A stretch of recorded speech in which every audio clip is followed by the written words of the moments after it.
તો વાત કરીએ જામનગરની, તો જામનગર શહેરમાં આજે કોંગ્રેસ દ્વારા મશાલ રેલીનું આયોજન કરવામાં આવ્યું, જ્યાં વોટ ચોરીના આક્ષેપો સાથે ઉગ્ર દેખાવ કરવામાં આવ્યો।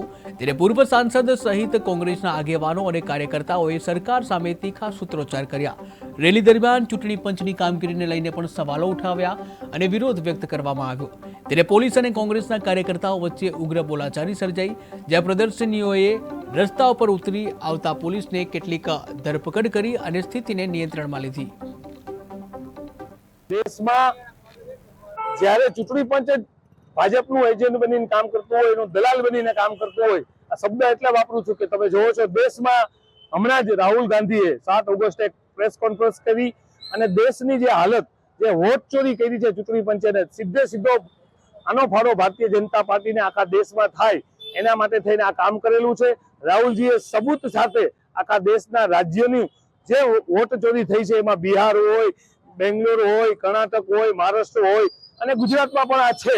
તો આજે તમે જોવો છો ચૂંટણી પંચ જ્યારે લોકતંત્રને બચાવવાની વાત કરતા હોય એના કરતા લોકતંત્રને ખતમ કરવાની વાત છે, સંવિધાનની વાત કોઈ દી એના ગળે નથી ઉતરતી, સંવિધાનને કુચડવાની વાત છે।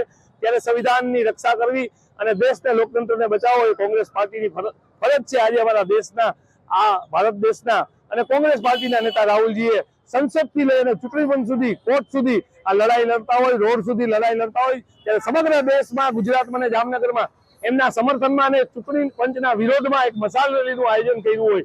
એક દિવસ પહેલા પોલીસની પરમિશન પણ માંગી હોય, નિવેદન પણ લેવાતા હોય ને અચાનક જ પોલીસના પેટમાં સો પાણી રેડાય છે અને અમને અમારું જે માંગી હતી મંજૂરી એ પણ રદ કર્યા પછી અહીંયા પોલીસના ધાડા ઉતારવામાં આવે છે। હું કહેવા માંગુ છું જામનગર પોલીસને કે જ્યારે ભાજપ વાળા રાહુલજીનું પૂતળું લઈને અમારા કાર્યાલય સુધી આવી જાય છે, ત્યારે તમે કેમ આંખાડા કાન કરી લ્યો છો? તો અમે એવા શું ગુના કર્યા છે કે અમે લોકશાહીમાં અમારો અવાજ, જનતાનો અવાજ જનતા સુધી ના પહોંચાડી શકી? તો આ લોકશાહીને ખતમ કરવા સિવાય બીજું કઈ કામ નથી। અમે ગોરો સામે લઈ રહ્યા હતા, આજે ચોરો સામે લડશી। અમે કોઈ દી ઝૂકવાના નથી, જનતા માટે લડી છીએ, લડતા રહેશી।